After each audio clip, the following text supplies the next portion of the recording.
Good morning, good afternoon, and good evening, lovely people, depending on where you're watching from in this beautiful world.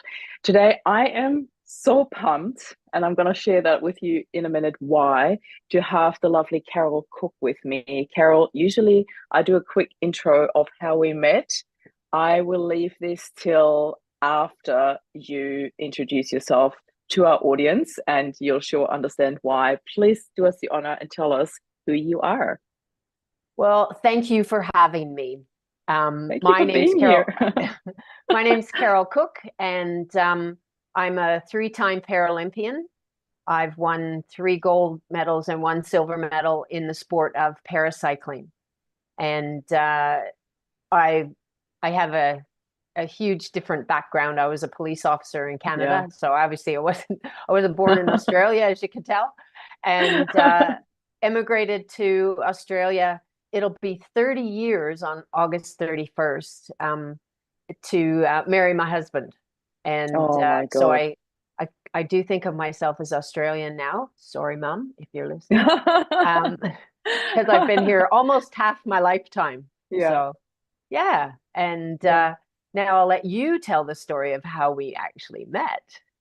That was so beautiful. So, Carol and I were sitting in a room together with the lovely Jacqueline Brooker, and both of us were, you were finessing and retweaking your keynote. I was writing my very first keynote. And since I work in the space of grief, like everybody knows here, I always had this idea of grief, um, dealing with grief where people are affected by losing a loved one. And Jacqueline was always the one telling me this has to go way broader. I wrongly thought that she was just trying to market me to a bigger audience, and everybody's trying to do this, and I don't want this. I want to be niched. And then I was sharing my little intro, who I am and what I do. And you were sitting right next to me and shouted out, "Where were you when I needed you in 1998?" And I looked at you and I looked at Jacqueline, and she was like, "This is the penny drop moment for Marie." And this was the moment when I realized that I have to bring this to a broader audience because there are so many more people affected by different grief. It doesn't always have to be that you lose a person. In your case, Carol, you have lost the entire future and outcome like you had pictured it, and were faced with completely different choices in your life. And there was a very, very different and also very deep grief for you. And this is what we will talk about today. So I'm going to invite you to go straight into your story, if you don't mind, and share with us how that all came about, because I'm so impressed by who you are and so glad that we are friends now. Oh, well, I'm so glad we're friends now as well. So Thank it you. works both ways. Yes, I was a master swimmer. I Mm. swam as a kid, hoping to go to the 1980 Olympics, and of course, Canada boycotted those games.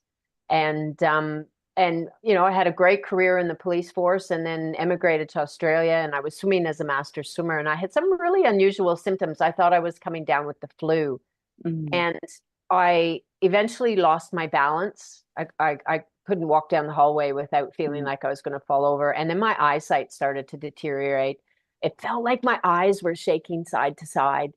Yeah. And I had double vision. So I went to the doctor, and we thought I had an inner ear infection, which, as being a swimmer, made sense. Yeah. And when nothing would help with that, he sent me to see a neurologist. And he sent me for tests. And I remember coming back, it was the 23rd of April, 1998. And I was heading back to get the results of those tests. And I Mm. felt like a real fraud because all my symptoms that I'd had for months had disappeared overnight. Yeah. And I'm thinking, oh, I'm wasting his time. Mm. And as he ushered me into the room, had a really gruff voice, like, "Hurry up, get in here and sit down." And he pointed to this big armchair. So I thought, oh, yeah, I'm wasting his time. And I Hmm. sat down, and he pulled my MRI film, out of an envelope, and he wouldn't look at me, but he held it to the ceiling light, and he was looking at it, through that light. And he said, "Well, there's too many lesions on your brain for someone your age." I was 36 at the time. And he Hmm. said, "So you know, you've got multiple sclerosis and basically your life as you know it is over. So I'd suggest you go home and get your affairs in order before you become incapacitated. And I was sitting there and I was looking at him. I said one word that whole appointment. I said, "What?" And he still wouldn't look at me, and he dropped his head and he shook it from side to side and he said, "Oh, you heard me. You've got MS. So this silly sports stuff you do, you're not going to do that anymore. And you're going to have to quit work and go on a whole bunch of drugs. And to be honest, I don't have time for you as a patient. I got enough people to deal with MS. So I think you should go back to your GP. He can look after you." And with that, he put the film in the envelope and he walked to the door and he finally looked at me and he said, "Hurry up. I've got people waiting." And I was sitting there like a deer stunned in headlights, you know, like thinking, what do I do now? And one word was resonating with me that day, and that was the word incapacitated. And as I got up and I walked to the door, he slammed the envelope into my chest and he had the audacity to say, "See my secretary on the way out for your bill." And I remember walking down the hall. It was an old Victorian terraced house that had been converted into medical offices. And I walked down the hall and I walked straight past the secretary's office.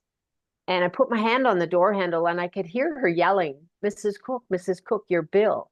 And I walked straight out the door. And so that was my introduction to MS. No information about it, just that I was going to be incapacitated. And I don't remember driving home that day and don't even remember opening our gates to park my car. Yeah. The next thing I remember is sitting on the couch in tears with our 6-month-old puppy who jumped up on my lap. It's amazing what animals can do. Yeah. And she was whimpering because I was crying. And it snapped me out of my stupor. And I was patting her going, "It's okay, Kimba, I'll sort things out." And I made decisions right then and there that you should never make when you had traumatic news. And I decided that I was giving my husband a divorce and I was going to give him the house we just bought. And then I'd go back to Canada because I was going to be incapacitated. And I really went to the dark side of that word that day, thinking I'd be bedridden 24/7 and unable to do anything for myself. And I remember when Russ came home and I told him what this doctor had said. And before he could speak, I put my hand up and I said, "Wait, I've made some decisions." And I told him what my decisions were. And like a good Aussie bush boy, he told me I was an effing idiot. And I said, "But didn't you hear what the doctor said?" And he said, "He's a bigger one." And he said, "Look, we don't know anything about this disease. So how about we find out before we make any rash decisions?" And then he said probably the best thing that he could have said to me was that he said, "Look, you don't have MS. We have it and we'll deal with it." And, you know, we're still married. Oh my God, I've got goosebumps. That is so beautiful. Still married 29 years later. And it hasn't been completely smooth sailing because I've had some real, you know, health issues along the way, because with MS, you can still get other things. Unfortunately, the gods that be don't just give you one thing. They can throw everything else at you. But that was a really bad time. And I went through my own grieving process because, you know, the life that I thought I was going to have, I was building a career within Australia Post. And, you know, I moved into management and I had a lot of mentors there that were helping me out. And all of a sudden, you know, I told I was going to be incapacitated. And, you know, Russ is 10 years older. I made those decisions because Russ is 10 years older than me. And I thought, how is he going to cope with me in later years being incapacitated? And luckily that doctor was just so wrong, you know, that yes, some people do with progressive MS become incapacitated. They do. They become like quadriplegics. I put, you know, my positiveness to work eventually, but it did take me probably a good 6 months to come to terms with the fact that I had gone from a healthy 36-year-old woman to now living with a chronic progressive illness. Yeah. And it took me about a year to realize that, I had a force within me that I could actually use to try and combat this.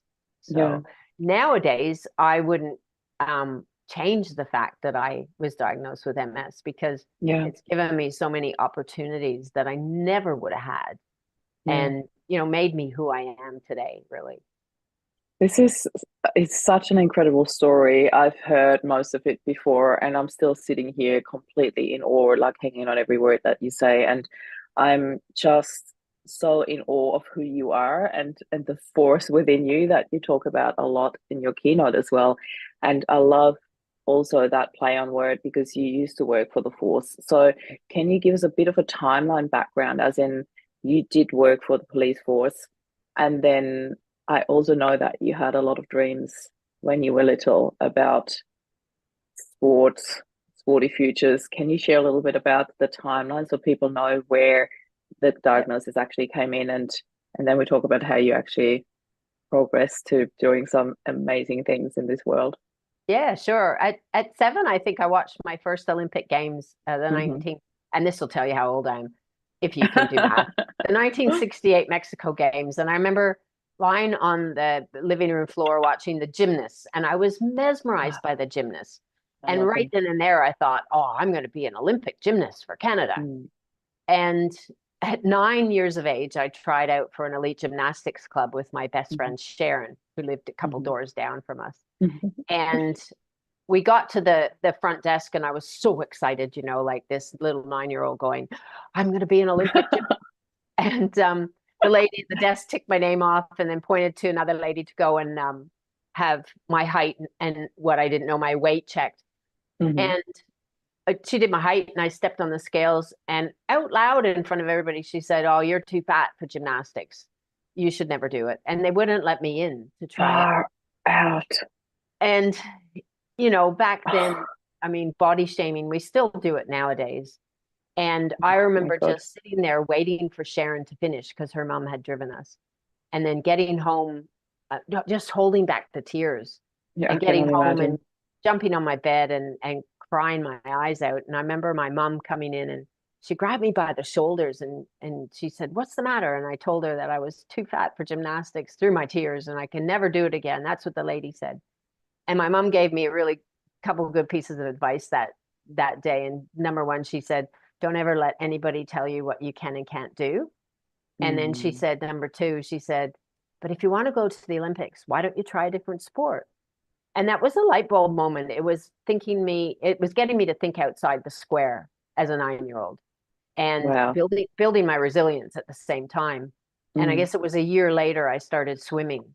So, at 10, I was swimming, and by 15, I was like at a national level and hoping to then go to the 1980 Moscow Games. But of course, Mm. most of the Western world boycotted those. So what did I do? I joined the police force. I really thought outside the square in that Oh my point. goodness. And I spent, yeah, the next 14 years on the force. I Mm. worked in uniform, then I worked undercover for 4 years, and then Mm. I was in the detective office for about 4 years. I took Yeah. a year off. One case that got the better of me, so I just decided I needed time off because I didn't know if Mm. I wanted to do that job anymore. Yeah. And I came to Australia, and of Mm. course, at the end of that Lucky us. year, yeah, at the end of the year, I met my husband. Mm. But I had to go back to work because I had no money left. Yeah. And I was a training officer in uniform when I went back. Yeah. And then Russ and I traveled back and forth for, about 8 months. And he finally proposed. And I went, right, it's time to go. Finally. I love Yeah. it. It's like, finally, it's time to go. It's time, Oh, and when I got here, I thought, oh, what kind of job? I didn't want to join the police force. yeah. And I taught swimming for a while. Hmm. And then I joined Australia Post as a parcel delivery person, Hmm. and just started working my way up the corporate ladder and learning the Hmm. business from the bottom up, really. Yeah. And ended up in training and development, was an HR Hmm. manager, and then in logistics. They actually sent me to university, and I did a logistics management certificate. Hmm. And then logistics wasn't just for me. It wasn't trucks and warehousing. Yeah, it Yeah. wasn't it wasn't what I wanted to do. And I got into training and development, and I was really Hmm. loving that. And that's when my diagnosis happened. Mm. And I was off work quite a while, off and on. And, I went back to work eventually, but then I guess it was around 1991, my MS was pretty bad and I was using a wheelchair.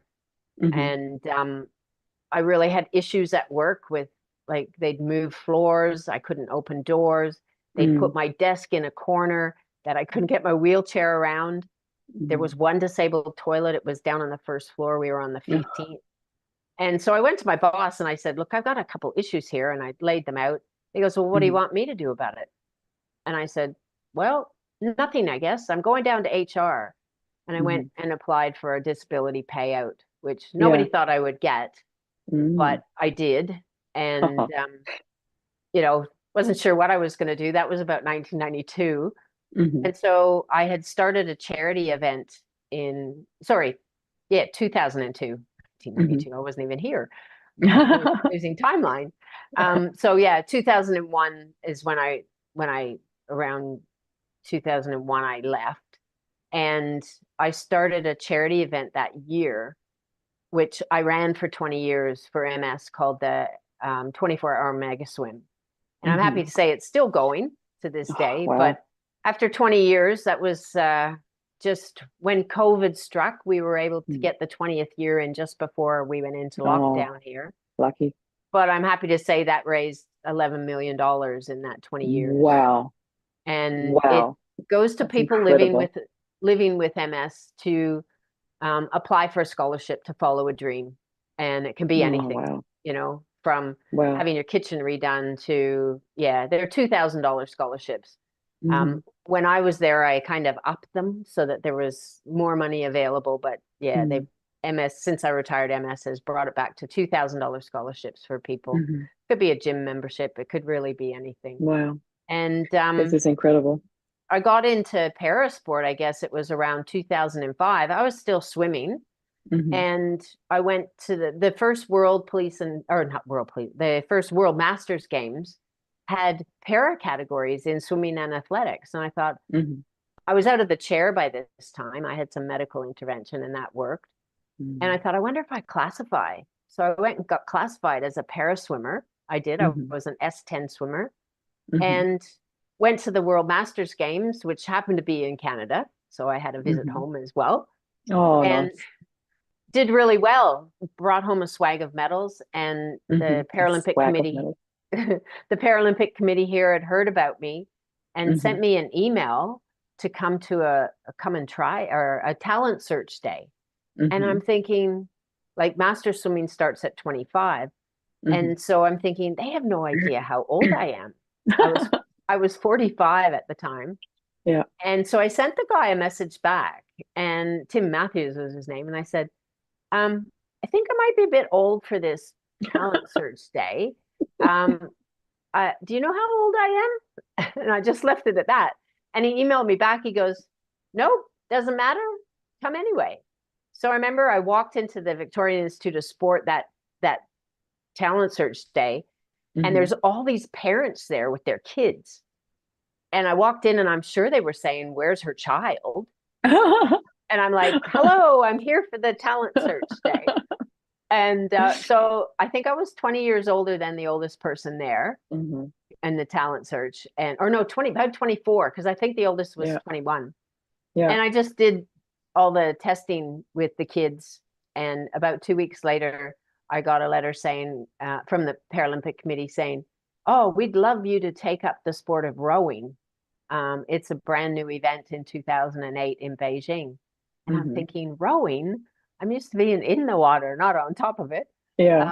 But I did. And in 2008, I made the national team. And actually, it was when I went to nationals, and I said in 2007, and I sent them an email because I hadn't heard back from them. I said, how do I get classified? And they were like, oh, well, we watched you row. You'll never, and I think it was because of my age, you'll never be good enough or fit enough to make a national team. And it's like, when that's my mom's number one lesson that came back to me is, don't let anybody tell you what you can and can't do. Yeah. And so I Can't worked tell really, Carol Cooke that. no, Watch me. worked really hard and made the national team in 2008. And Wow. I remember standing in Sydney at the Sydney International Regatta Center, and we were in one of the sheds when they were naming the team. And I was Mm, standing beside the boss of the guy who sent me that initial email. hmm And I turned to him and I said, so I'm not going to be fit enough or good enough to make a national team. Maybe you should plaster my email, because I had responded very harshly to that email. hmm You should splash that all around his little cubicle where he works. And he said, Yeah. yeah, I think he gets the point now. Um, Unfortunately, we failed to qualify at the last regatta for Beijing by 0.8 of a second. Oh, And wow. it was heartbreaking. And I was Mm, 47 at the time. And I thought, I laid on the dock in tears, and I just thought, I can't do this anymore. Like, this is mm, crazy. I'm 47. What are you doing? And I remember I was writing a blog about our journey, the whole cruise journey. And I wrote a blog that night apologizing to everybody that had been following it. And I got this mm. email from my sister, my younger sister. And it's amazing how sometimes younger siblings have a different insight on it. And she just said, why would you stop? If you like it, just keep rowing. And her Mm, words were, it's not, you've taken us on an amazing journey, and it's not the destination that's important. It's the mm, journey and the fun times that you have along that way. And she mhm. was so right. So I just kept rowing, made the team the following year. We came sixth at the World Championships, and we thought, Wow. yes, we're gonna Wow. make it to London in 3 years. And then Rowing Australia just dumped our crew. It was the coach at the time just didn't want to deal with the least Mm, disabled of the boats. yeah. And so I switched to cycling, and it's probably the best thing that ever happened to me. So yeah, I made my first Paralympic Games in 2012 at the age of 51, and All right. um, and just thought that would be the end of it. But I knew that I wanted to race the following year because I wanted to win the world championship, Mm, and I did. And then it was just like, well, my sister's like, just do it for fun. mm, And I became passionate about riding, and it was it wasn't about making a team, it was about enjoying what I was doing. And I yeah. say that to a lot of the younger riders. You have to be passionate about what you're doing. Mm, You shouldn't be doing this just because you want to make a team, because it's a yeah. lot of Not hard just work. for the titles. Yeah. Yeah. So there's your Carol, timeline.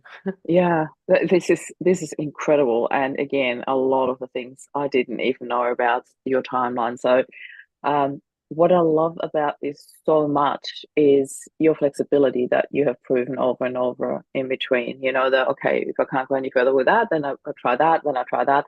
But it feels like ice skating to me when I say that, you sometimes have to sort of try a few different things to go to become like Well, really fast and go for your goal that you were going for. And I mean, you have got so many titles and medals to prove, and not that it's all just about that, but it's such an amazing acknowledgement of your force within that you've been using.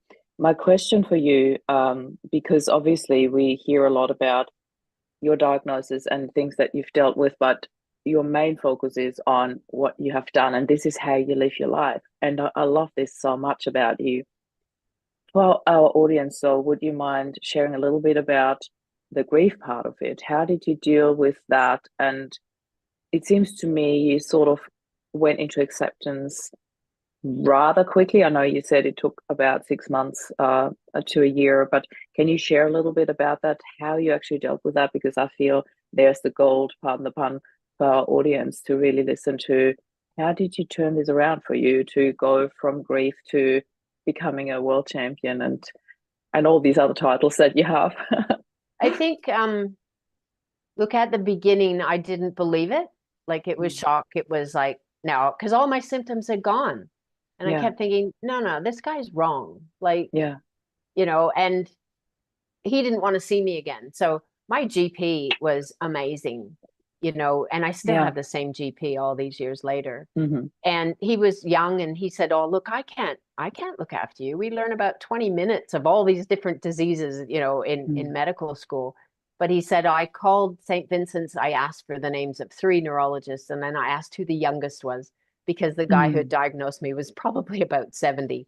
So Yeah. he says, and I hope you don't mind, but I've made an appointment with this guy for you, this neurologist. And I said, yeah, sure. And I went to him, and, you know, he confirmed the fact that, you know, by looking at my MRI and stuff, that yes, I did have MS, and that it was relapsing and remitting. And so I think that took, you know, probably about a month and a half to get in to see him. So for that whole time, I was like, no, they were wrong. They're just wrong. Yeah. And when he confirmed that, I was really sad. It was like, you know, how am I going to live my life? But my GP was great. He called the MS Society, as it was known back then. It's now MS Plus here in Victoria. But he called them and ordered a package of information to be sent to me, and a package of information to himself, so he could, you know, better equip himself as well. And I think that started the turning point, because I started reading about it from the MS Society instead of getting this incapacitated word, you know, and looking at the internet is like the worst thing you can do when you're trying to find Dr. out Google. something. Oh, Dr. Google is not good. And so you get all these worst case scenarios. So through that information, I guess my mind started saying, okay, maybe it's not going to be that bad. But I think you know, I go back to those lessons and thinking outside the square. You know, eventually in that 6 months, I started to realize that MS wasn't me. It wasn't, it was just one part of the whole of me. So it's there, but I'm still Carol, and I can still do things. And I swore I would never use a walking stick or a wheelchair, because I figured that was giving into it. And that was at the beginning. There's just no way. And I remember my mom flew down near the beginning, and Russ, my husband, and my mom, I remember this one day I was going to go do the dishes, and they wouldn't let me do the dishes. No, sit down, just relax. And I felt like they were trying to wrap me in bubble wrap and put me in a padded room. And I remember standing up, and I swore at both of them. And I just went off, and I stormed out the door, and we used to have a little park down the street. And I think I sat in the park for like 2 hours, just sitting there, just trying to like process what I was going to say to go back, because I felt bad for swearing at them and telling them where to go, if you know what I mean. And so when I got back, I said, look, you know, you can't wrap me up and put me in a padded room. I have to continue on with my life. And I think it was easier for me to say that than it was for them to understand that, you know, because you always want to be protective. You want to be protective. It's like you being protective of your sons, you know, after your loss. And of course. So I think I was lucky in that I had that lesson as a 9-year-old. And I really think that helped me be defiant, I guess you could say. I wasn't going to let it, I decided I wasn't going to let it dictate who I was. And I think I've always been that kind of strong person who can say, well, hang on a minute. Now that I've got this information and this knowledge about this disease, come on, get your head out of the sand and just start living again, you know? And like I said, that probably took me a good 6 months to just go, okay, I can do this. And, you know, I had off and on symptoms, which is relapsing and remitting anyway. And I just thought, okay, I can deal with this.